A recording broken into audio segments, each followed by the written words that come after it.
Namaste. Welcome home, welcome all to this fifth in a series of 7 evening webinars in celebration of the Mother's and Auroville's birth anniversary. This series continues until February 28th, Auroville's birth anniversary, and is part of the Auroville Festival and hosted by the Auroville Foundation in collaboration with La Grace Center, USA. My name is Joël, and I'm a resident of Auroville. I will be the moderator tonight.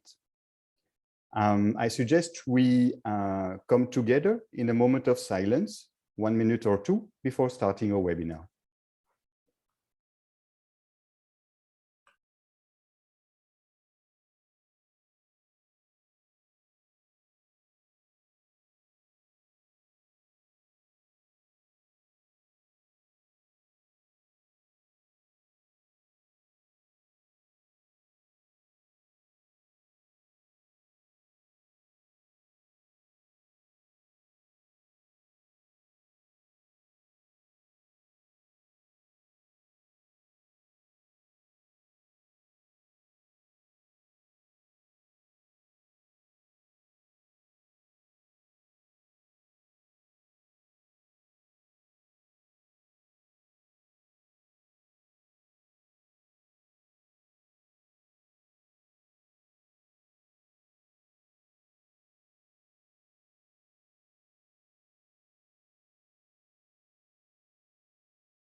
Thank you. The topic that will be addressed today, by our three esteemed guests, Dena Merriam, Manoj Pavitran, and Muriel Ghion, is the spiritual significance of Auroville city. This year, we are celebrating the 150th anniversary of Sri Aurobindo. And interestingly, more or less 150 years ago, something extraordinary started to happen. That is the exponential growth of humanity. From 1 billion people in 1850, we are today almost 8 billion. I asked one day a friend and teacher of the integral yoga from the Sri Aurobindo ashram, what was the spiritual reason for this exponential increase of soul taking birth on earth. He told me that the souls had perceived an immense possibility of spiritual progress thanks to the presence and the work of Mother and Sri Aurobindo on earth. And they had decided to join the work. It is the hour of God on earth, and many souls want to participate. And there are two places on earth today where the divine work is especially concentrated, the Sri Aurobindo ashram and Auroville. So with this brief introduction to the topic, it is my pleasure to introduce our honorable guests, Dena Merriam, Muriel Ghion, and Manoj Pavitran. Dena Merriam worked in the interfaith movement in the 90s and was vice chair of the Millennium World Peace Summit of religious leaders at the UN. She convened a meeting of women spiritual leaders also at the UN and founded the Global Peace Initiative of Women in 2002. For 45 years, she has been a student of Paramahansa Yogananda and a practitioner of meditation. She holds a MS from Columbia University. In 2014, she was awarded the Niwano Peace Prize for her interfaith peace efforts. She is the author of My Journey Through Time, a spiritual memoir, The Untold Story of Sita, When the Bright Moon Rises, and her latest book, Rukmini and the turning of time, the dawn of an era. Muriel Ghion, a university graduate in applied economics and in clinical psychology, Muriel worked for 10 years in the field of marketing and human resources in big multinationals in Europe. She left Europe in 2006 on a spiritual quest around the world, which took her first to South America and then Asia. Her quest ended in 2008 when she arrived alone with her backpack in Auroville. But what was the end of her external physical journey became the beginning of a new intense and accelerated inner journey when she discovered the teaching of Sri Aurobindo and the Mother and started practicing the integral yoga. For the last 13 years, she has kept on studying intensively the works of Mother and Sri Aurobindo and has worked as a researcher, teacher at Savitri Bhavan. Manoj Pavitran grew up in Kerala and graduated as a production engineer in 1988. However, a deeper quest led him to Sri Aurobindo, and he started following the path of integral yoga in 1989. He did postgraduate studies in product design from the National Institute of Design in Ahmedabad in 1993. After a short period of working as a professional design consultant, he quit the profession and joined Auroville in 1995 to explore integral yoga and collective evolution. In Auroville, he is actively involved in higher education, software development, and filmmaking. Once again, welcome Dena, Muriel, and Manoj. Before handing it over to our first guest, Dena, please note that there will be time for questions towards the end of this webinar. So if attendees could kindly post any question you may have in the Q&A box rather than the chat box. At this time, I would like to turn it over to Dena Merriam. Namaste. And I want to thank the organizers for inviting me to share my own personal experiences. I want to start by talking about my personal journey to Auroville, and then talk about the current and future world situation. I've always had a very strong interest in collective evolution. So I'll end there. My own personal journey began in 1970 when I found my Guruji, Yogananda, and took a trip out to his ashram in Los Angeles. It was then I learned that in the 1930s, he came to America in 1920, and in the early 1930s, he tried to form a spiritual community. He called them brotherhood communities, which he said was the future of humanity, that humanity would gather new social economic formations in brotherhood communities, spiritual communities. I loved this idea, but then I learned that he abandoned it and said humanity was not ready. That was nearly 100 years ago. But 30 years later, in the 1960s, one of the swamis of his order, Swami Kriyananda, left the order and set up his experiment, a spiritual community, which he called Ananda in Northern California. I went to Ananda thinking, well, here, this may be a place where I could live, but it was very small, filled with many problems, and I decided it wasn't for me, and so I left. But the idea of a spiritual community, I thought to myself, well, maybe in a future life, if humanity is not yet ready. It was not until 20 years later that I learned about Ananda.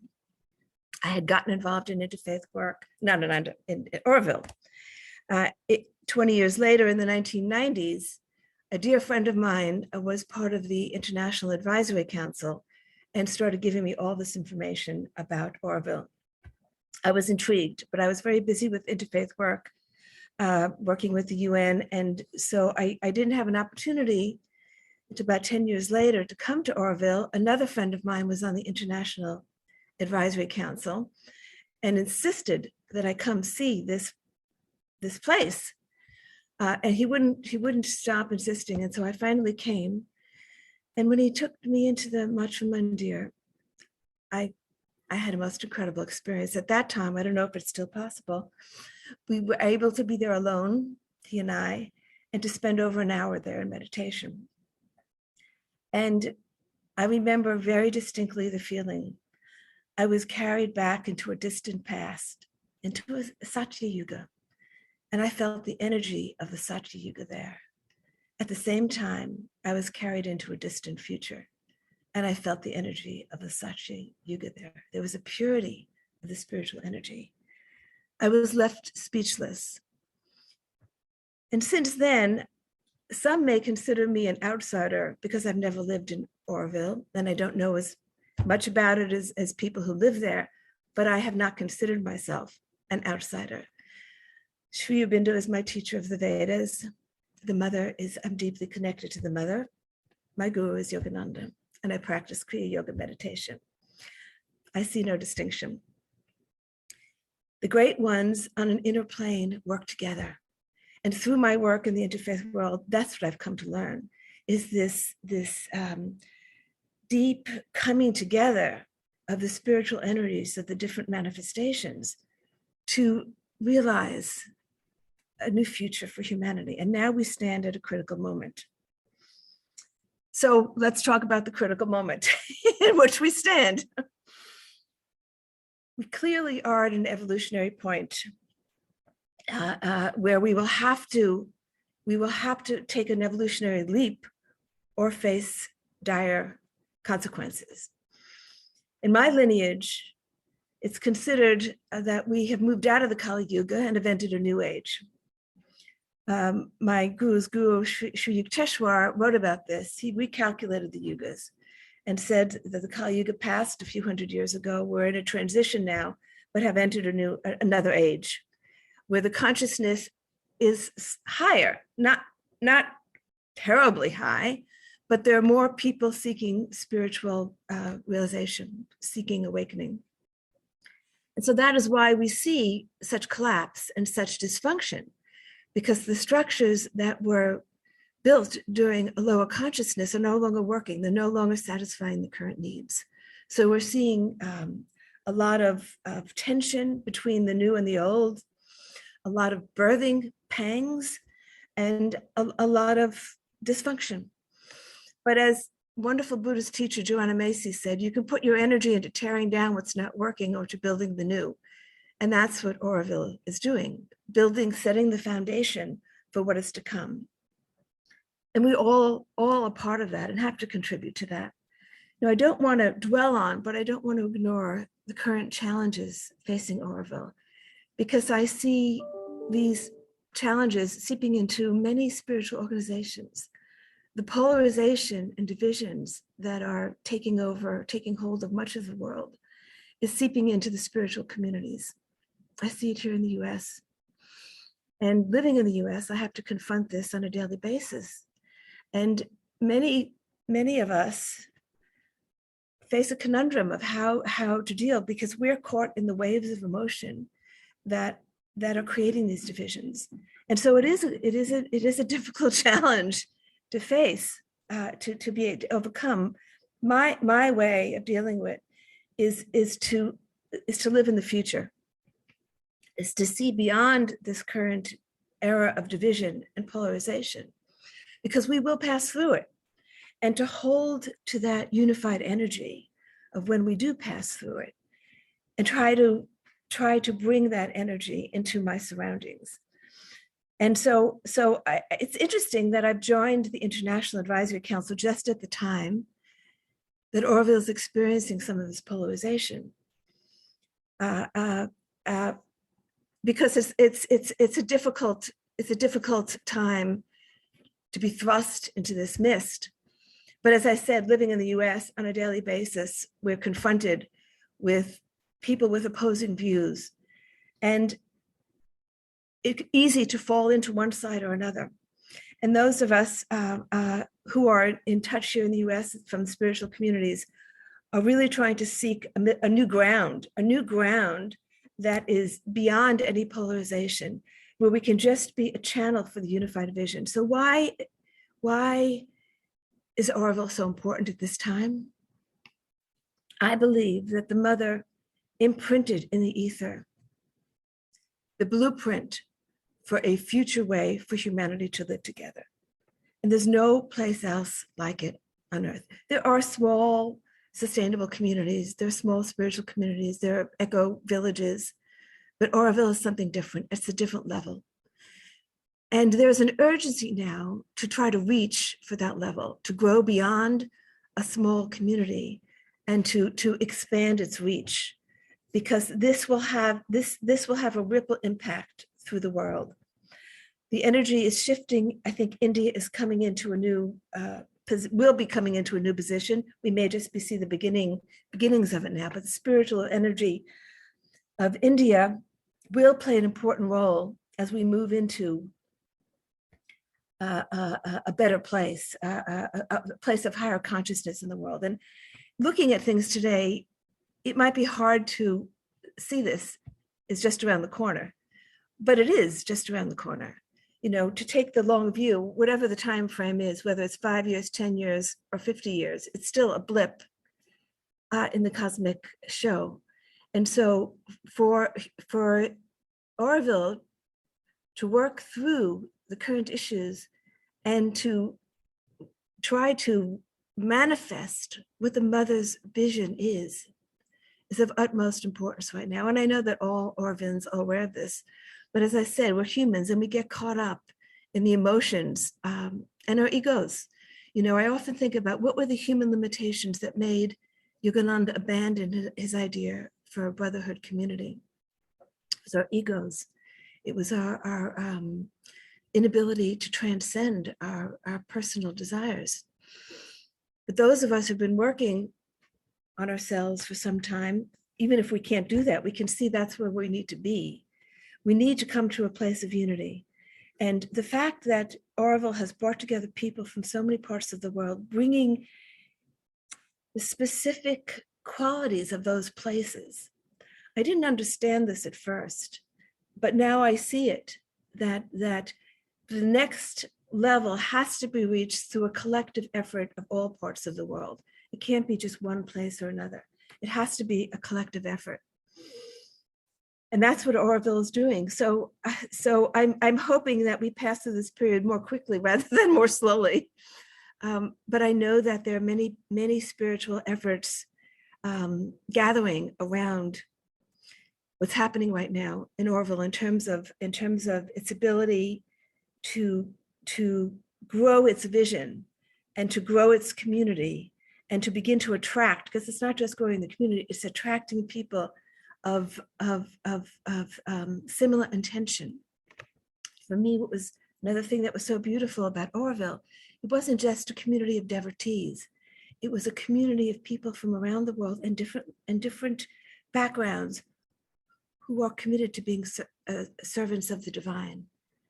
This phrase of being servants of the divine is what brings us together.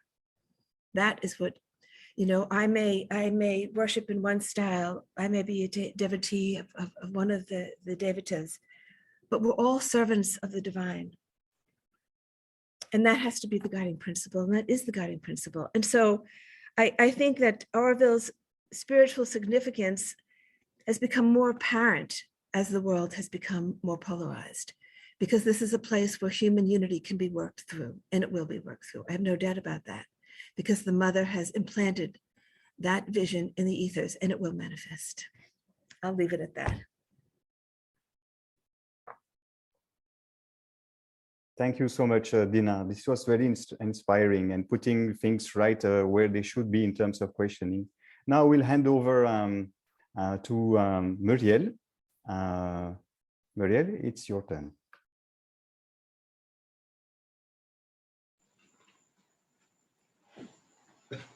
Thank you, Joël. India has become the symbolic representation of all the difficulties of modern mankind. India will be the land of its resurrection, the resurrection to a higher and truer life. This is a message that was given by Mother, for those of you who know that message already. It was put on a brochure on the inauguration of Auroville, a brochure about Auroville that the people from the ashram wanted to take also to Delhi to give to the press and to the government. So they asked Mother for a message, and she concentrated to know what had to be said. And all of a sudden, Sri Aurobindo gave her the revelation and gave her that message. She concentrated to know the why and the how. And then that's the message she received from Sri Aurobindo. So if you want to understand the spiritual significance of Auroville, you need to understand the spiritual significance of India. And if you want to understand the spiritual significance of India, you need to understand the spiritual significance of the earth. So what is the earth? Mother told us that the earth is a representative and symbolic world, a kind of crystallization and concentration of the evolutionary labor, giving it a more concrete reality. So this is here on the earth that all the work is taking place. And the history of the earth is a symbolic history. The earth is where concrete form is given to all the work to be done to bring evolution to its perfection, its goal. What is the goal of evolution? For all of us to realize the divine and to manifest the divine here in matter. Elsewhere, Mother says, it is enough just to be and things simply are. But here on earth, you have to work. And the work we do here has clearly universal repercussion, like you were saying. So it will impact everywhere else. But the thing is worked out here. And the place of work is here. She adds that the earth has a place of distinction because unlike any other planet, it is evolutionary with a psychic entity at its center. This terrestrial world was formed to become the symbol of the universe and to be a point of concentration for the work of transformation, the divine transmutation. So the divine cast itself into matter, directly plunged and involved itself into matter, and more specifically, in the earth. The divine is totally involved and is trying now to push out through the psychic being, through us realizing our psychic being. It is how the divine is going to come out and express itself. So this is the important work that we have to do here on Earth. And it's the only planet who has that. So the same thing which in the history of the universe made the Earth this symbolic representation of the universe is now taking place in India. India becomes itself the representation of all human difficulties. And then that is why I was made to start Auroville, says the mother. So we can see that from the universe, we come to the planet Earth, and from the planet Earth, we come to India. It's each time a point of concentration. And in India, the point of concentration is Auroville and the ashram. But here we're speaking about Auroville more specifically. So Auroville has a very important role to play. This is the place where first the psychic being is going to become realized by a bigger group of people, by a collective. So that's the spiritual significance of Auroville. It's like a laboratory, if you wish. In the laboratory, you bring all the elements of a problem together in a limited space, and that allows you to accelerate and intensify the work of research and of finding, of discovery, so that you can find solutions to problems. Sri Aurobindo spoke about India also as a laboratory. He said, the grand workshop of spiritual experiment, the laboratory of the soul, is India. And he insists that the East alone has some knowledge of the truth. The East alone can teach the West. The East alone can save mankind. And I really have to insist on that because we see very much this East-West conflict taking place also in Auroville, and how the Indian spirituality is absolutely crucial to help us out of our difficulties. So in the same way as India is a laboratory of the soul, and Auroville itself is a laboratory, man himself, says Sri Aurobindo, may well be a thinking and living laboratory in whom and with whose conscious cooperation nature wills to work out the Superman, the God. So the individual himself is also a laboratory. It's like from the infinitely large to the infinitely small, we have this concentration taking place, like Russian dolls, with the universe being the bigger doll, and then the planet, and then the country, the collectivity, and then we end up with the individual. So each one of us is a living laboratory in which the divine is being worked out or tries to express itself. But you can't do the work alone as an individual. It is the whole work of transformation. You can't do it only in one individual being, because each individual being is partial and limited and represents only one truth or one law of the world, what the Indians call the dharma. So the totality of the transformation cannot be done through one single body. We need a collectivity. And that's why a collectivity was created.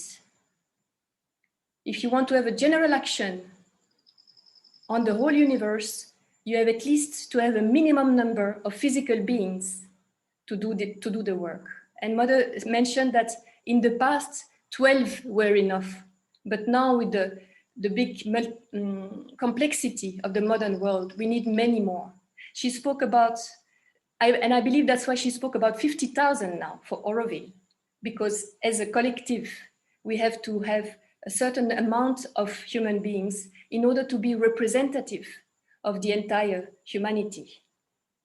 So that's the principle of the representative group. We need a representative sample of humanity so that each one can work upon its own difficulties, which are multiples. So each one represents one of the difficulties to be conquered. Each case, she says, is an impossibility to be solved. And when all these impossibilities are resolved, then the work will be accomplished. It's the idea of the Arch of Noah. Here in Auroville, we have people from all over the world, all walks of life, because we need this representation of all the species on the Arch of Noah. Sri Aurobindo also spoke about that. In one of his letters, he says, humanity should be variously represented, for the problem of transformation has to deal with all sorts of elements, favorable and unfavorable. That's why people come from all quarters and are of all kinds. And he says also that in the course of the yoga, collectively, as each plane is dealt with, all its difficulties arise. That's another aspect that we see in Auroville, is that when we are trying to achieve something substantial, all difficulties arise more than if we were not trying anything. And he says that explains much that people would not expect to see in Auroville. That's why we see all these conflicts and all these fights, because truly we are trying something else, we are trying to achieve something, and due to that, all these difficulties arise. It's like Auroville is like a gem polishing machine. This collective yoga that we are doing here is like we are all rocks into a drummer, and we constantly bump on each other and hit each other. And through this grinding, we slowly soften and become more polished, and we smoothen each other. This is the whole activity of the collective yoga. the collective character of the sadhana. And what would take thousands of years in nature, here, because of this intensifying process, it goes much faster, but also it's a lot more intense. And Mother says also that because of that, all the difficulties here increase considerably. That would explain also what we went through recently in the last few months. There will be all the frictions, contacts, reactions, all that comes from outside as tests, exactly on your weak point, the most sensitive spot. Here you will hear just the words, the phrase that you would not like to hear. And people will make just the gesture that would offend. You will find yourself repeatedly in the presence of circumstance, of facts, an object, whatever. Just that thing among all that you would not like to happen. And that is exactly what will happen. That has been my experience in Auroville the last 13 years. That's why it's a very challenging thing also to live here, because truly we are trying to achieve something else, and due to that, we get all these difficulties coming out. The difficulties are multiplied here also, she says, because this is a place for realization. Auroville will be the first place. It will be the cradle of the Superman. So this is here first that the divine will manifest itself. So that's why also the difficulties are more intense here than in the rest of the world. In ordinary life, she says, you are unconscious. You exist in a quite vague semi-consciousness. You know nothing of yourself except an appearance, nothing more. You are and remain always incapable of fulfilling your mission. Fulfilling your mission means to realize your psychic being. So you do not meet obstacles. You are not in the core of the difficulty. You are simply an appearance. You are wholly in the appearance. And then she says something quite harsh. She said, your defects are small, your virtues are small, your capacity is mediocre, and your difficulty is mediocre. You are mediocre totally, constantly. That's ordinary life, she says. But it is only when you begin to walk on the path of realization that your possibilities become real, and at once your difficulties become much greater. Naturally, things become intensified. So when you see this in this light, then all what we are going through, all what we've been through in Auroville, also in the last few months, suddenly makes sense. Everything here is intensified, and everything here takes really strong colors. So, but then Sri Aurobindo says, going back to his previous letter, when the preliminary work is over in the laboratory, things must change. So when we will have achieved some substantial realization in Auroville as a collective, then only we will start seeing changes in the rest of the world. This means we have a huge responsibility here in Auroville. And like you were saying, Dena, we have to make this city, we have to build this city, we have to manifest this dream, we have to become 50,000, we have to work on ourselves, we have to go beyond our egos, we have to do this collective sadhana, because the entire planet is waiting on us. And whatever else, all the difficulties that are happening in the world, there is enough suffering. It's not like we have all the time in the world. It's time now for us to accelerate the movement if we want really the world to become a better place. It is on our shoulders. So, to continue the letter of Sri Aurobindo, after he says this about the laboratory and that we should finish the work in the laboratory, then only things will change, he continues and adds a new idea. He says, also, much stress has not been laid on human fellowship of the ordinary kind. He speaks about the ashram here. though good feeling, consideration, and courtesy should always be there. But much stress has not been laid on human fellowship of the ordinary kind, because that is not the aim. It is unity in a new consciousness that is the aim. And the first thing is for each to do his sadhana, to arrive at that new consciousness and realize oneness here. And I wanted to bring up that point because we've heard a lot about human unity, again, in the last few months. But many people do not understand what truly Mother meant when she spoke about human unity, or what Sri Aurobindo meant when he spoke about human unity connected to Auroville. So that brings us to the purpose of Auroville. Mother said the purpose of Auroville is to realize human unity. She even put it in the charter. Auroville will be a living embodiment of an actual human unity. But another quote that she gave, and that many people do not know about, she spoke that 4 years later. She must have seen in the meantime what was happening. And she gave an important precision. She said, Auroville wants to be the first realization of human unity. And she adds, based on the teaching of Sri Aurobindo. And this is major key, because we don't want here fellowship, or we don't want here especially, human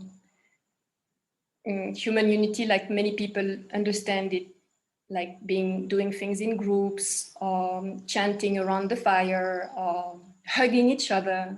This is not the human unity that Sri Aurobindo spoke about. So if you look at the teaching of Sri Aurobindo, what is the teaching of Sri Aurobindo? He answers in one letter where he speaks that immediately about, he starts with saying, the teaching of Sri Aurobindo speaks about himself, is that behind the appearances of the universe, there is the reality of a being and consciousness, a self of all things, one and eternal. And all beings are united in that one self and spirit, but divided by a certain separativity of consciousness, an ignorance of their true self and reality in the mind, life, and body. So it's the image of the trees with all the leaves, who are all part of the same tree, but all perceive each other as being separate. But we are all one at our core. That's the teaching of Sri Aurobindo. And he adds, it is possible by a certain psychological discipline, the yoga, integral yoga, to remove this veil of separative consciousness and become aware of the true self, the divinity within us and all. This one being and consciousness is involved in matter, and evolution is the method by which it liberates itself. So the divine has involved itself completely into the unconsciousness and into matter, and from within, now it's pushing to re-emerge. That's how it created life, mind, and now Sri Aurobindo says, the next step of the evolution, the involved divinity in things will release itself entirely, and it becomes possible for life to manifest perfection. But it is not, however, by the mental will in man that this can be wholly done. A conversion has to be made, a turning of the consciousness by which mind has to change into the higher principle. And that's we can do by the practice of yoga. Replace the mind's ignorance or its very limited knowledge by a supramental truth consciousness, and make it possible for the human being to find himself and grow out of his still animal humanity into a diviner race. So if you want, it's like a triangle. As long as we remain at the base of the triangle and we keep on looking at each other in the ego consciousness, we remain divided. We are far away from each other. We don't understand each other. We perceive the life completely differently, and we fight. The only solution for all of us to unite truly is to start looking up, up, up, up towards the divine, towards this truth consciousness. We have to grow beyond the ego and go towards this truth consciousness, which is one.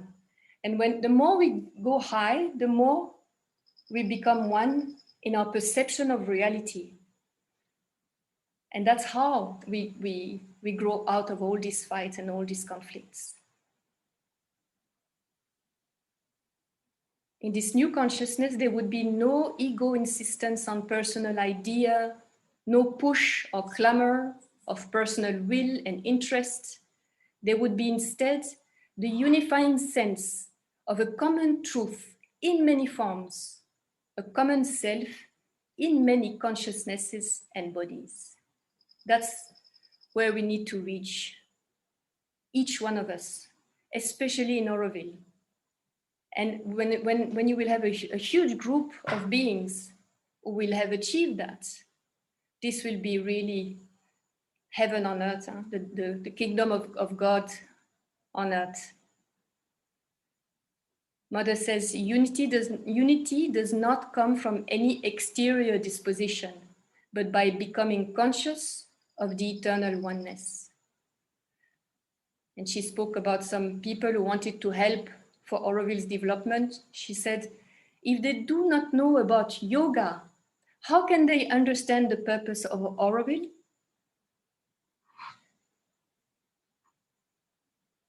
And then in another quote, she says, if you want peace upon earth, first establish peace in your heart.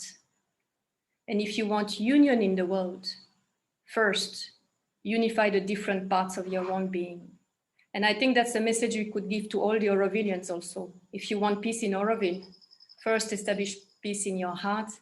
And if you want unity in Auroville, first unify the different parts of your own being, which means unify all your physical, your vital, your mind around your psychic being. And this is the very meaning of yoga, is the union with the divine. So the union of all our external surface being with our psychic being, with the divine within us. Mother says, shake off all narrowness, selfishness, limitation, and wake up to the consciousness of human unity.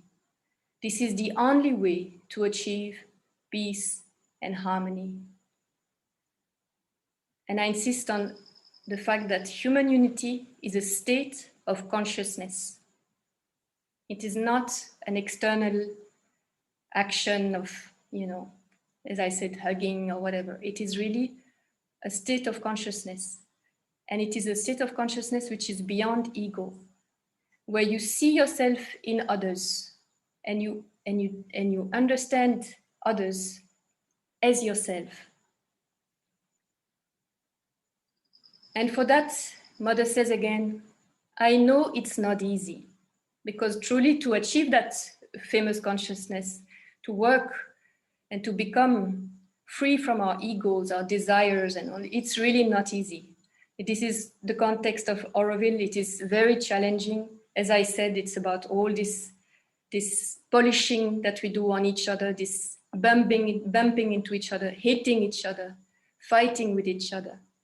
But through all this fighting, something is happening. We are growing slowly. We are getting more and more polished, and we end up being gems, shiny. But it is not easy. So she says, I know it's not easy, but we are not here to do easy things. The whole world is there for those who like an easy life. I would like people to feel that coming to Auroville does not mean coming to an easy life. It means coming to a gigantic effort for progress. And those who don't want to keep up with it should leave. She's clear. That's how things stand.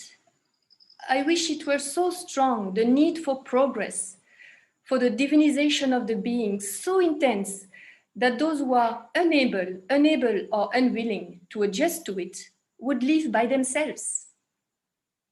Or this is not what I expected, they would say. As it is now, all those who want an easy life and do what they please, as they please, say, let's go to Auroville. And it should be just the opposite. People should know that coming to Auroville means an almost superhuman effort for progress. And now I want to finish with a quote that Mother gave on the occasion of the 100th birth anniversary of Sri Aurobindo, which means 50 years ago, because this year is the 150th birth anniversary. So in 1972, for the New Year card, she said, this year is consecrated to Sri Aurobindo. To understand his teaching better and try to put it into practice is certainly the best way of showing our gratitude to him for all the light, knowledge, and force which he has so generously brought to the earth. May his teaching enlighten and guide us, and what we cannot do today, we shall do tomorrow. Let us take the right attitude in all sincerity, and it will truly be a bonne année, a good year. So with that, I finish my talk and I hand over back to Joël. Thank you, Muriel, for this very inspiring talk. It's always so good to plunge in the words of Mother and Sri Aurobindo. They are themselves so enlightening. So now I'll give Manoj the microphone. It's up to you, Manoj. Thank you, Joël. Thank you, Muriel, for such an inspiring talk. You have practically spoken about everything that I wanted to speak and more, a lot more than what I thought of covering. Very inspired. Thank you. Maybe one, I can add only some nuances. You have already covered everything. The one way to look at Auroville is to see from the perspective of the 5 dreams of Sri Aurobindo, especially the 3rd, 4th, and 5th dream, where I will just read out some of those lines. The 3rd dream was a world union forming the outer basis of a fairer, brighter, and nobler life for all mankind. And in that paragraph, he mentions one thing that is quite troublesome. He says, a catastrophe may intervene and interrupt or destroy what is being done. But even then, the final result is sure. That's Sri Aurobindo's assurance. Now, this catastrophe dimension, Mother elaborates later. Already in 65, Mother clearly stated that the purpose of Auroville is to realize human unity. 1 year later, on 21st September 1966, she was looking at the world situation. The Cold War was at its peak. And that she, in the agenda, she's saying, seeing all this, the imminence of the catastrophe, there was a sort of call or aspiration to bring down something that could at least neutralize that error. And it came, an answer. I can't say I heard it with my ears, but it was so clear, so strong and precise that it was indisputable. and I am obliged to translate it into words. If I translate it into words, I may say something like this. That is why you have created Auroville.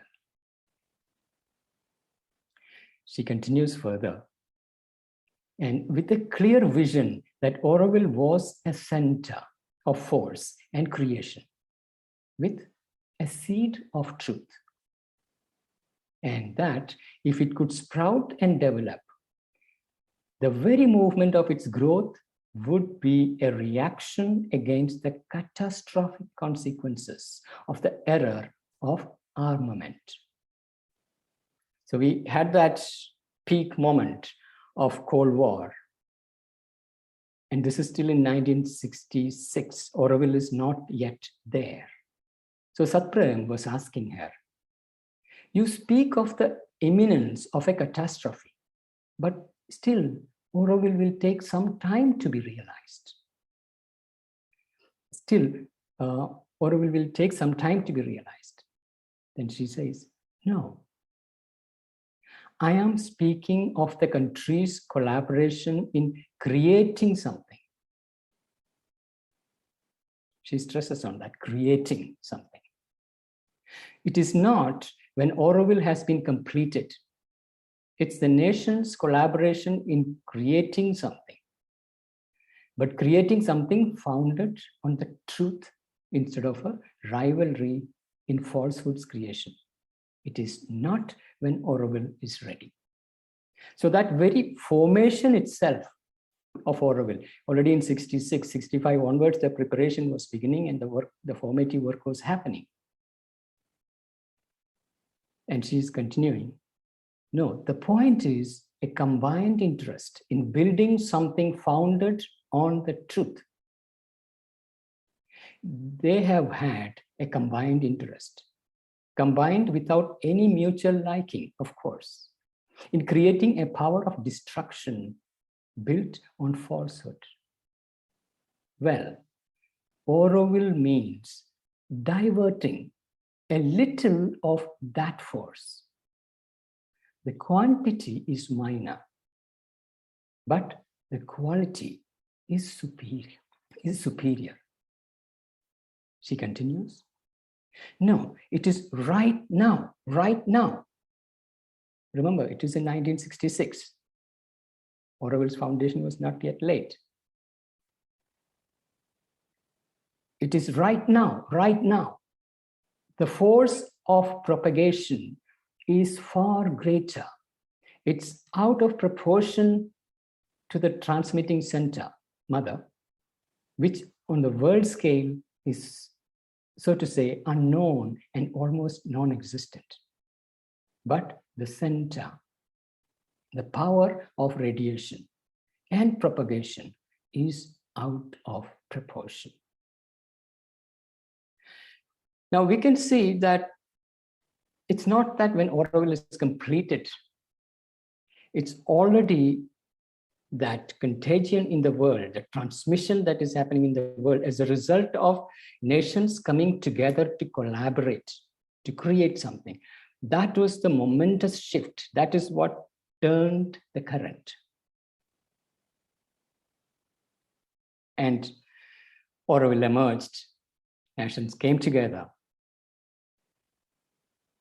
So that's one fundamental thing to remember. It is not really about when Auroville is complete. Shift was already happening. And then the next one, the fourth dream, where Sri Aurobindo is talking about, the spiritual gift of India to the world has already begun. India's spirituality is entering Europe and America in an ever-increasing measure. The movement will grow.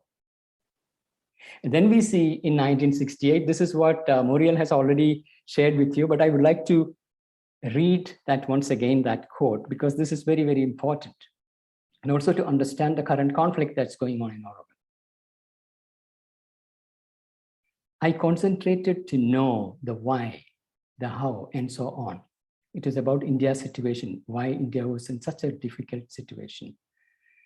And all of a sudden, Sri Aurobindo said, Mother reads out a note. India has become the symbolic representation of all the difficulties of modern mankind. India will be the land of its resurrection, the resurrection to a higher and truer life, and the clear vision. The same thing which in the history of the universe made the earth the symbolic representation of the universe, so as to concentrate the work on one point. The same phenomenon is now taking place. India is a representation of all human difficulties on earth. And it is in India that the cure will be found. And that is why I was made to start Auroville. She says, it came and it was so clear, so tremendously powerful.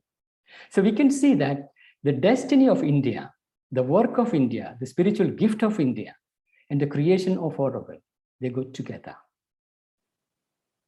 India has a profound stake in Auroville. And Auroville is the gift of Mother and Sri Aurobindo to the world for that transformation. And our destinies of India and Auroville are so integrally woven into each other. And a profound, deep collaboration between the two levels of our being, Auroville and India, is absolutely essential. That makes it critically important to find ways of collaboration. And look at India from that angle. And the fifth dream, where Sri Aurobindo is talking about the final step, the final dream was a step in evolution which would rise man to a higher and larger consciousness. Here too, if this evolution is to take place, since it must proceed through a growth of the spirit and the inner consciousness, the initiative can come from India. And although the scope must be universal, the central movement may be hers. And in 1966, already Mother mentioned, we would like to make Auroville the cradle of the Superman. Later in 1970, she writes in the little beautiful document, very cryptic, a seminal document called To Be a True Aurovillian. She writes, the whole earth must prepare itself for the advent of the new species. And Auroville wants to work consciously to hasten this advent. Little by little, it will be revealed to us what this new species must be. And meanwhile, the best course is to consecrate oneself entirely to the divine. So these three levels, these three dreams of Sri Aurobindo, of the world union, India's spiritual gift to the world, and step in evolution, all these are essential, significant aspects of Auroville's creation and its birth and its growth, and it's already happening in the world. And in 1961, Mother says about Sri Aurobindo, what Sri Aurobindo represents in the world's history is not a teaching, not even a revelation. It is a decisive action direct from the Supreme. And in 66, when she was asked, who has taken the initiative for the construction of Auroville? She says, the Supreme Lord. So here we have a city itself being born from the divine consciousness. We know about the divine incarnating as individuals, bringing in a change in the world, the whole lineage of avatars. And here is a city taking birth from a higher consciousness descending onto earth. And we are not building Auroville. Auroville is building itself. The soul is gathering people,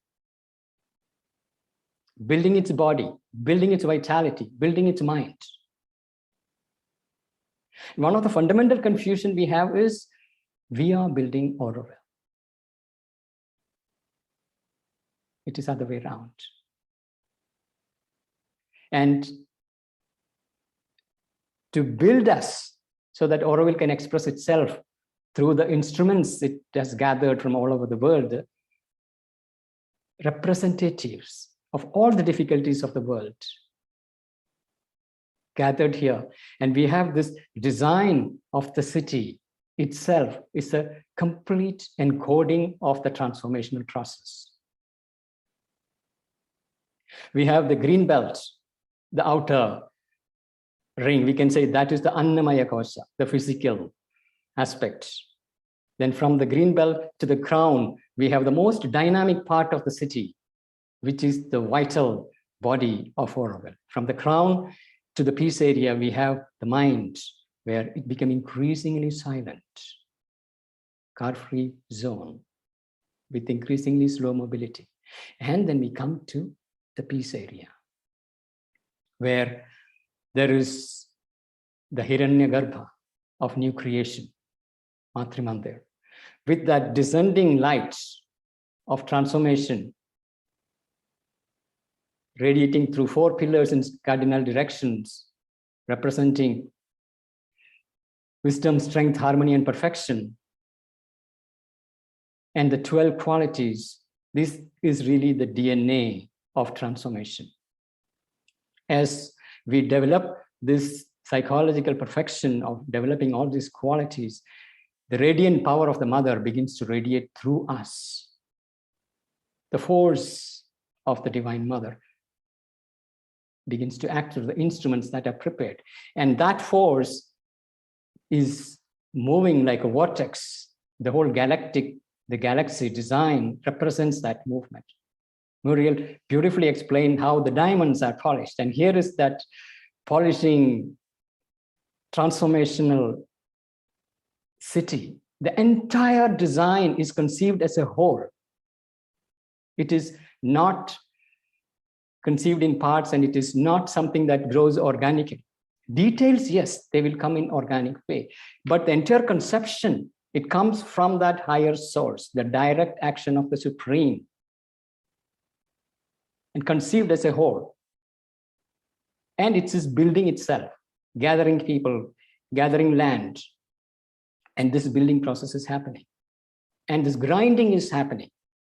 And all the representatives who have the light and shadow in them brought forth. And one of the first things that happens to Auroville is whatsoever you try to run away from will be churned out, put right in front of you to confront. The shadow has to be met, individual and collective shadow. And the confrontation with others and extreme diversity. And this diversity has a tremendous value, because only when there is unity, diversity can thrive. One of the tremendous errors happening in the world, and which is actually a culmination of the age of reason, is the standardized perfection of the world, which is already happening. Standardization and mechanization of the world. Whereas Auroville already within 50 years created such a tremendous diversity, which is a sign of a fundamental unity already in operation.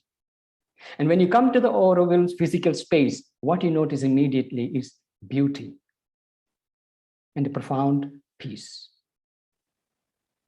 It will be unbelievable to even to think that this place is so full of conflicts and churning.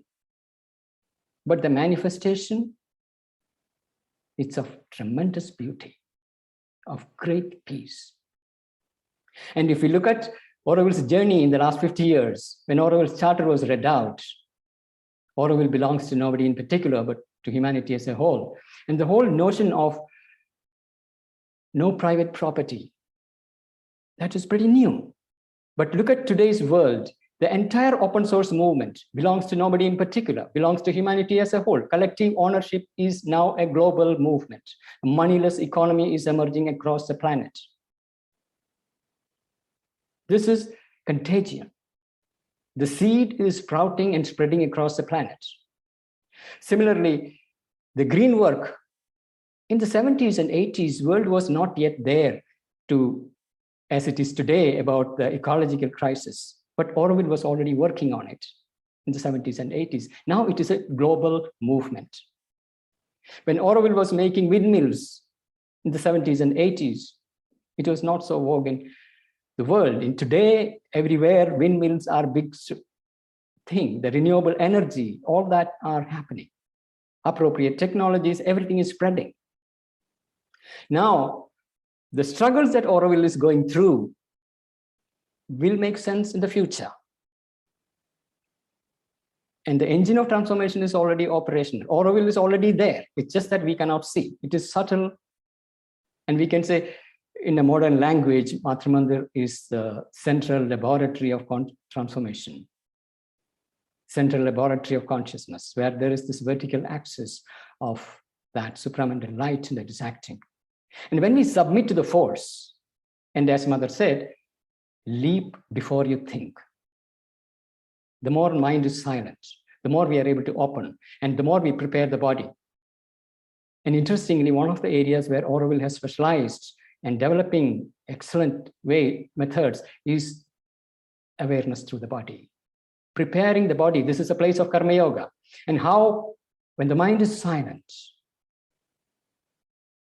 when you're acting, how you open yourself to the force, so that the force acts, it transforms your mind, transforms your emotions, transforms your senses, transforms even your body. And surrendering to that force, being in the force field itself is incredibly transformative. So we have people coming here and spending 6 months, 1 year, and they see that something has shifted in them just by being in the field.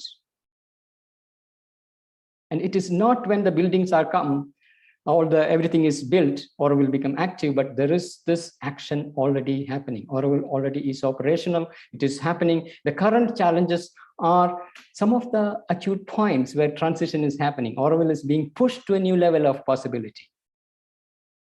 And there is no way to stagnate in this collective yoga, where you leap and you find a new possibility and you build things. And the moment you settle, the moment you stagnate, force will come and break it down. You will get a blow. And we are going through that collective blow that Dr. Karan Singh beautifully mentioned, God's hammer. Nothing to worry. It is part of the transformation process. From caterpillar to butterfly, there is an in-between chaotic stage. So I'm not at all worried about it. Most important thing is, how do we hold the peace and silence and stillness and wideness within us so that that force can act and bring its wideness, bring its quiet harmony. And you will see that in your little sphere of action, that's where you're immediately plugged into the material substance of Auroville. And when we bring perfection into that little circle of one's own immediate action through bodily work, material, physical work, we discover the difference between the machine and the new consciousness. And that's where awakening happens. That's where transformation happens. And it's an incredibly amazing adventure and not easy to understand because of the outer chaos that you may encounter. And what you encounter depends upon what you are, your state of consciousness. And the way people tune into the networks depends upon what they need to be worked on. And Auroville has its own way of transforming people. And the work is happening intensely. Intensity has picked up.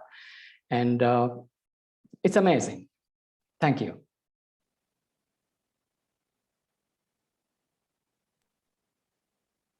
Thank you, Manoj, for those very inspiring words. I know that I have used the word inspiring for the 3 of our panelists, but I truly believe that something of Mother and Sri Aurobindo's inspiration came down today, this evening, depending on where you are on the world today. And I'm drifting about a little bit out of script here, but I truly believe that all residents of Auroville, volunteers of Auroville, guests of Auroville, well-wishers of Auroville, friends of Auroville, people curious about Auroville should watch this talk of these three panelists. It's helped us to regain, maybe for some of us, the joy we had by participating into the project. It helped us also to step back or rise up a little bit above the difficulties of daily life and the difficulties of Auroville. And it brings also, I think, this necessary aspect of impersonality. It's not about our ego, it's about something way bigger, something way greater. So thank you to the three of you. I think it was an excellent contribution, very enlightening, very joyful, very loving also. I'll go now to a few questions that the audience has posted. There are questions related to the integral yoga and the practice, spiritual practice, and some related to Auroville and the today's event. I'll start with the question of the integral yoga, and whoever feels like replying, feel free. So we have a question of Sarita: how to keep yourself centered on the path of the integral yoga, and in general in life amidst polarized world that Dena very well addressed. As I'm new to integral yoga, what do you suggest? Who feels like answering?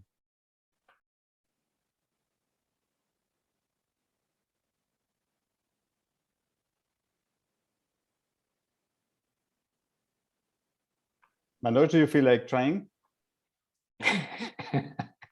Oh, Dena? How to be centered. You know, it's different for everybody. For me, it's keeping my mind focused on whatever form of the divine does it for me. For me, it's very much Ram or Sita. And when I bring my mind back to that, or on the guru, or any one of the great masters, then the world drifts away. It's also standing above the current moment and realizing that this is just a passing phase when things hit us personally and collectively. To step back and see that the world, or on a personal level, things are just, karma is just working itself through and will work itself through, and to hold to the vision of a resolution. Things will resolve itself. And to me, the only way to do that is to tune into the divine. In whichever way you do that, it's different for everyone. Manoj, you want to add to that? No, yeah, I would say Mother has given a very simple guidance: remember and offer. And if that one line can be lived continuously, that all this is nothing but divine, there's nothing else, and all that is happening continuously, and we can offer,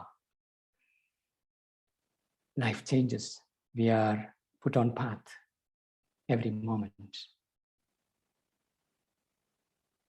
I could also add something to this, just my own personal experience also. Like, to keep this inner peace, it's such a difficult thing, especially when we are confronted with our own shadow. What I do a lot is concentrate in the heart and throw myself in the arms of the Mother, really, and ask her, please, Mother, help me. Please, Mother, help me. Give me peace, please. I really directly connect with her and directly ask her. And I've noticed that really she does act. It is not an immediate transformation which you feel, but it grows at the speed of a plant, of a vegetable. It's you can't see it change on a day-to-day basis, but you come back after a few months, and then suddenly you realize, oh, I have changed. I am more peaceful. The same situation which before would have made me feel completely bad, suddenly I'm managing to remain peaceful. So this is really also the what Manoj is saying. Remember and offer. Always connect. Try to ask Mother herself to guide you also. Like Dena saying, we all have different ways. So if you don't know yet in which way, just ask and you shall receive. This is also something that works. That's a That's it. spiritual law. Ask and you shall receive. That's a spiritual law. It is. Yeah. Okay, shall I take a second question? A question from Sureka. I like to understand what kind of difficulties one has to confront on spiritual journey in Auroville.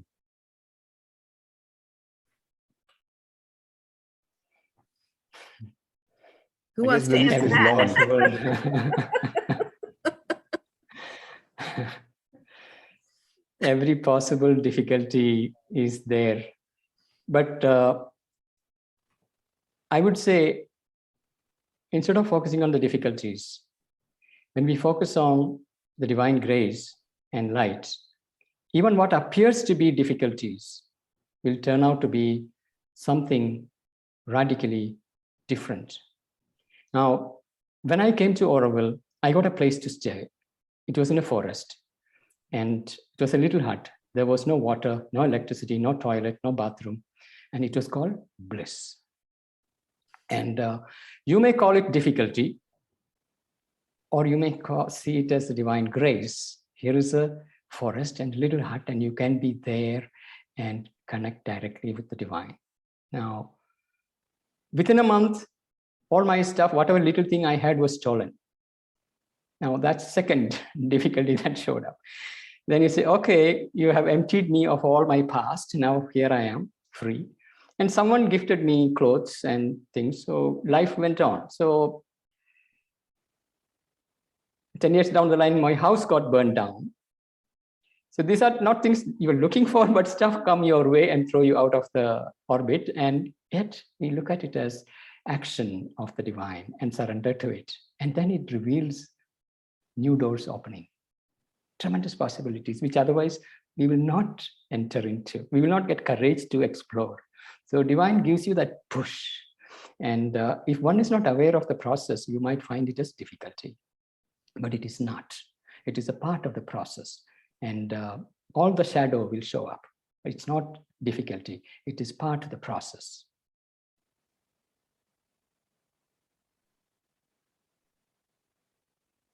I want to add something to this.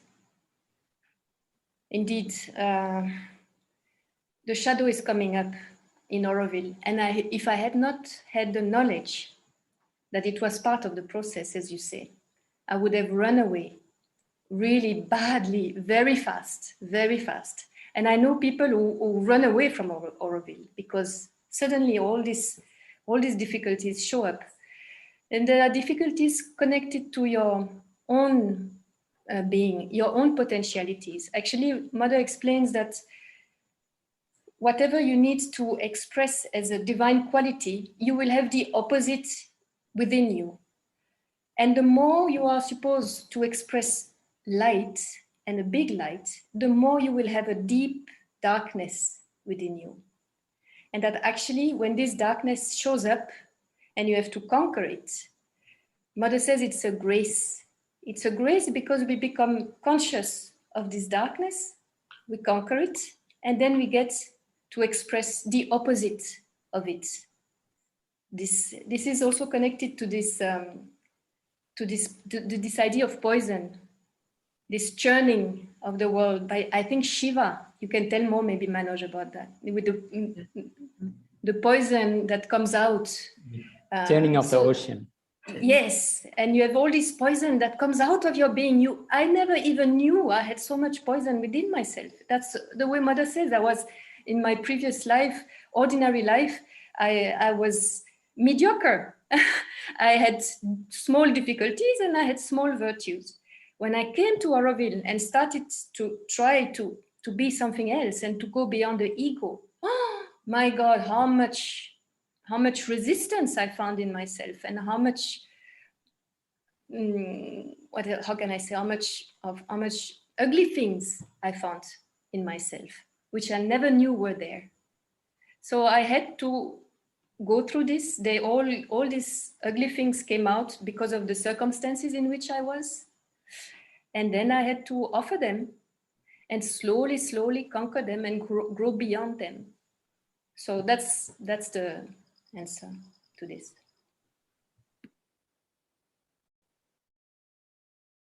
Very good. I have a question. Little bit more tricky because everything is going very well and everybody feels happy and enthusiastic and reboosted. I had something who is not troubling, but questioning me since I'm in Auroville.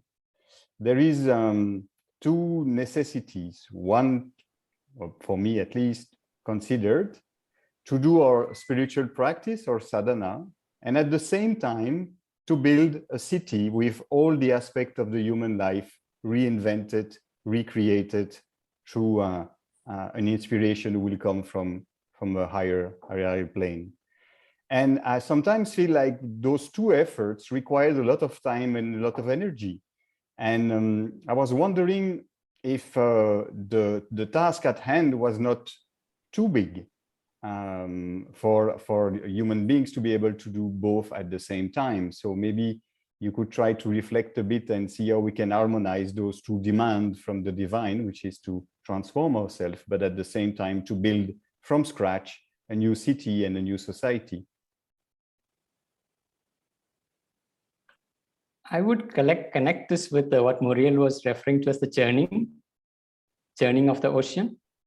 When we look at that metaphor, churning requires a rope pulling in two different directions.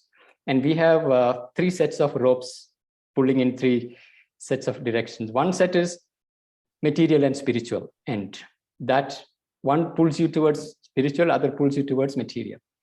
Other rope is individual and collective.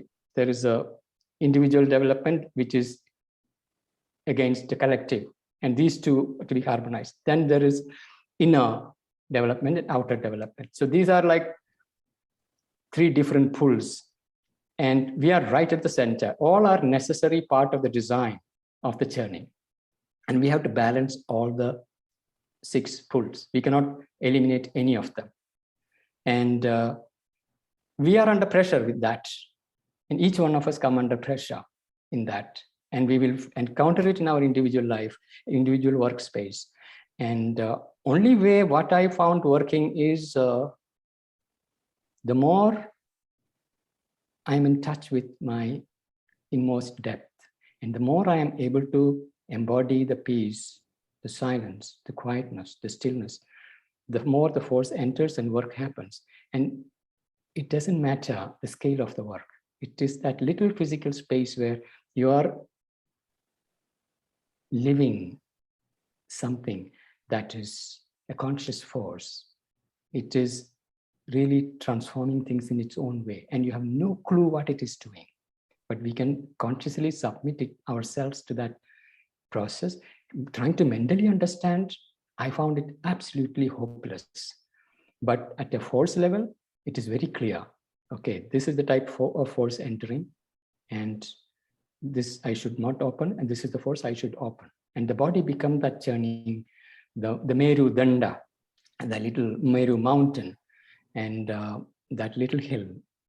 And that's where the city is getting built, and you realize you are the construction ground. You are the city in the making. I can just add a comment that for the striving soul, for the reflective one, tension brings growth. It takes one to the next stage.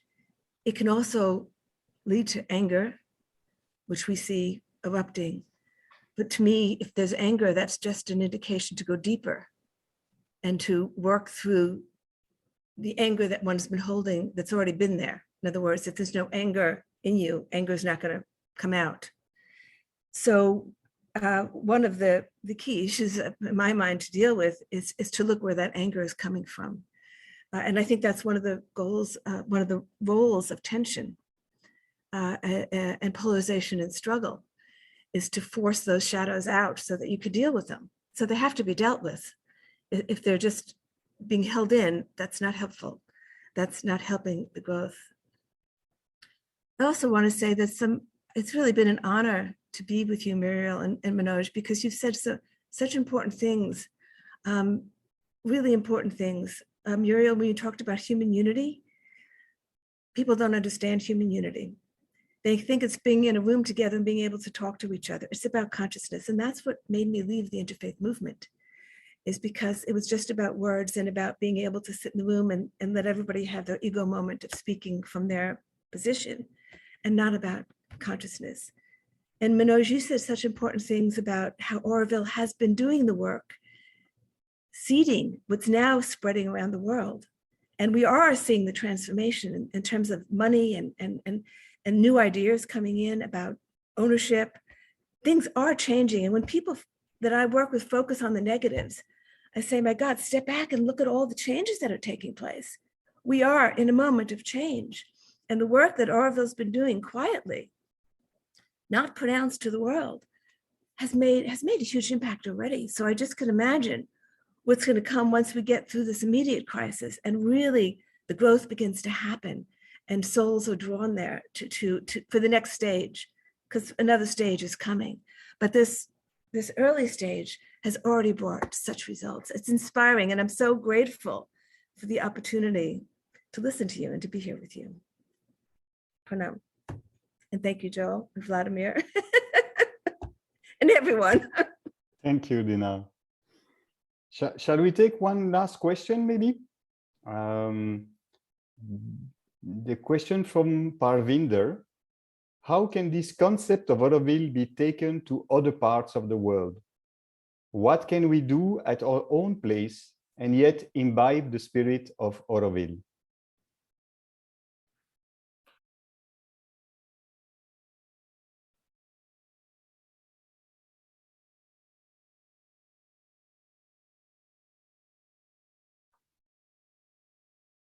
Manoj, will you try? Or Dena? Invite the spirit of Auroville. I think reflecting on some of the things that have been said here today about human unity and about working on one's own consciousness, because everyone can be a part of Auroville. Everyone who feels aligned with the values and with the evolutionary work is a part of Auroville, no matter where you live.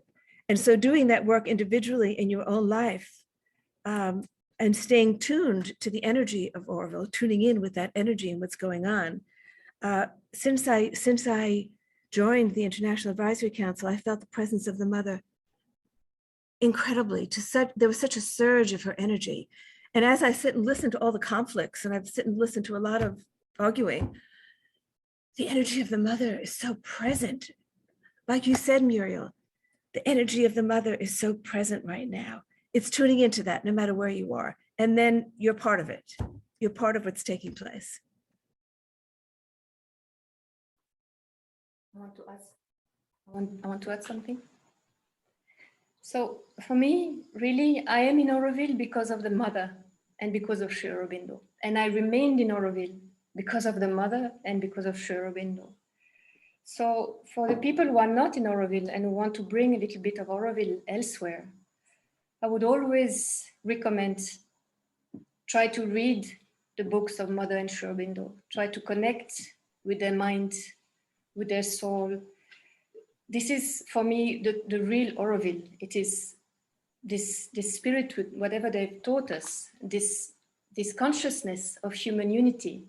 This can take place everywhere in the world. We don't need to be in Auroville to grow in consciousness and to try to realize that. So the first step I would advise to someone who wants to recreate Auroville elsewhere or feel like it's to really dive deep into the works of the Mother and Sri Aurobindo, and most of all, connect with them deeply in your soul and try to see what happened from there. That's what I would advise. I would like to add that it's not we who decide where we should be. the divine decides and the soul recognizes it.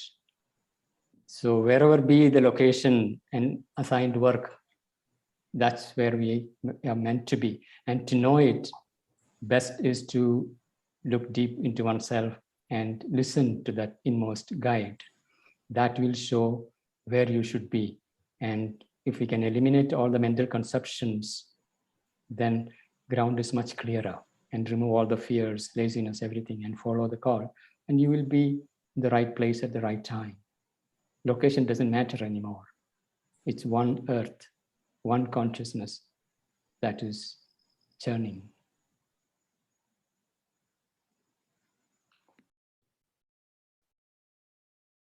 Dena, you would like to add a closing words before I will invite everybody for a minute of silence? I want to express much gratitude for all the wonderful work and energy, the loving energy that's going into this to help Auroville pass through this current difficult period, because it will affect the world. And so I just want to express gratitude and say that I know that the presence of the Mother and Sri Aurobindo is very much guiding this whole process, and I'm sure it will reach a good outcome.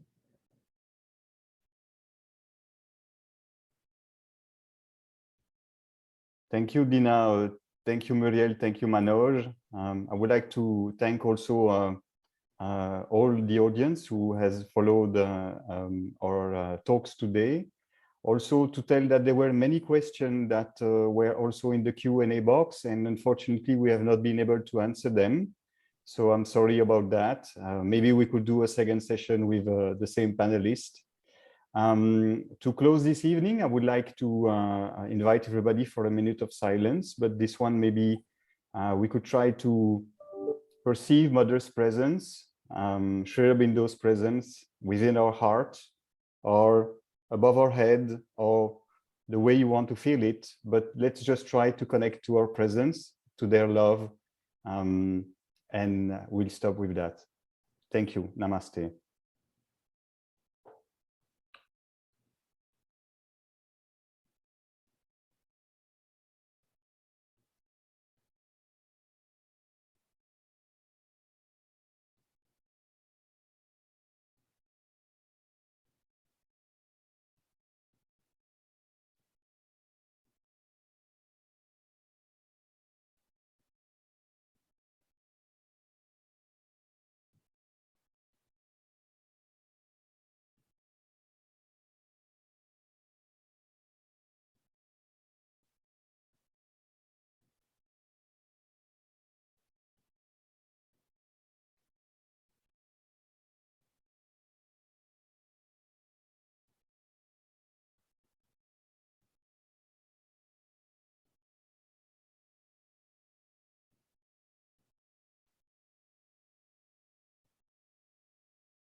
Thank you, Divine Mother.